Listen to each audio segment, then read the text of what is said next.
आपने सिक्योरिटी की बात की तो मैं थोड़ा सा इस पर भी बात करना चाहूंगा कि आपने कहा है कि अभी हाल फिलहाल में आप लोगों ने बहुत क्या कहते हैं नक्सल पे क्रैकडाउन किया। आपने कहा है कि 2-3 साल में छत्तीसगढ़ में भी आप इसको समाप्त कर देंगे नक्सलियों को। तो कांग्रेस के कुछ नेताओं ने कहा कि ये मार्टर हैं।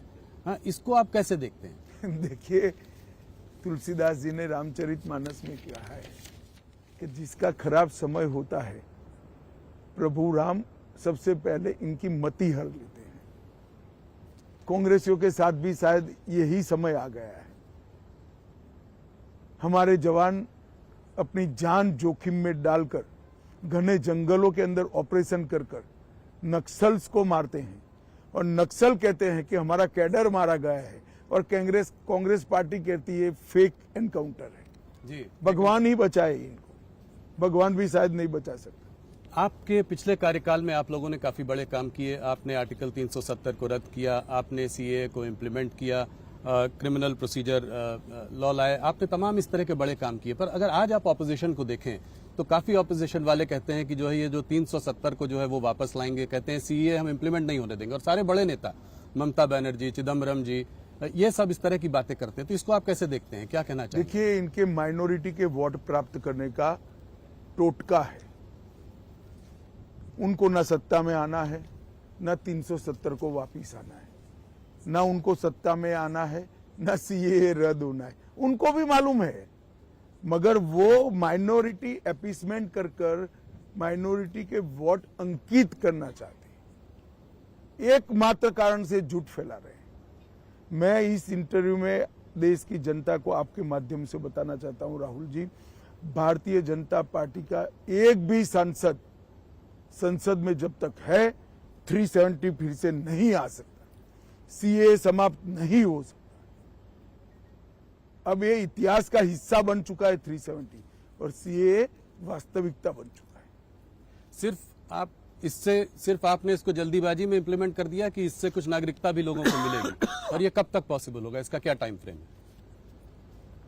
देखिए, एप्लीकेशन आना शुरू हो गया है, रूल्स के हिसाब से इसकी स्क्रूटिनी हो रही है।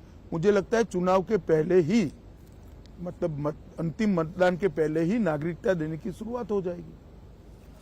आप लोग, Amit ji, uniform civil code की बात कर रहे हैं, कांग्रेस जो है पर्सनल लॉस की बात कर रहा है। इसको आप कैसे देखते हैं? ये वोट कहीं ना कहीं आप लोग अपना अपना वोट साध रहे हैं। अपना अपना वोट नहीं, यूनिफॉर्म सिविल कोड हमारे संविधान का मैंडेट है जी। गाइडिंग प्रिंसिपल्स जो है, हमारे मार्गदर्शक सिद्धांत जो संविधान ने हमारे लिए बनाया है, उसमें लिखा गया है कि देश के विधानमंडल और देश की संसद ने उचित समय पर यह प्रयास करना होगा कि इस देश में यूनिफॉर्म सिविल कोड लागू हो।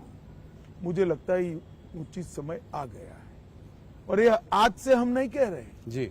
हमारी पार्टी बनी इसके पहले घोषणा पत्र में था कि देश में धर्म के आधार पर कानून नहीं होना चाहिए, यूनिफॉर्म सिविल कोड होना चाहिए। अगर ये देश पंथ निरपेक्ष है तो धर्म के आधार पर कानून कैसे हो सकते हैं? जी, नहीं होने चाहिए। सलमान खुर्शीद जी ने अभी कुछ दिनों पहले, उनका स्टेटमेंट जो है वायरल हो रहा है, वो ये कह रहे थे कि यूपीए 1 और यूपीए 2 की गवर्नमेंट जो बनी वो सिर्फ इस वजह से बनी क्योंकि it could claw back enlightened Muslim into its fold. Congress could claw them back into their fold. इसको आप कैसे देखते हैं? इसके आधार पर ही शायद उनका घोषणा पत्र बना है। सलमान खुर्शीद जी ने घोषणा पत्र ऐसा क्यों बना, इसका रहस्य ही खोल दिया है। वो फिर से करना चाहते हैं, मगर उनको मालूम नहीं है देश की जनता जागरूक हो गई है।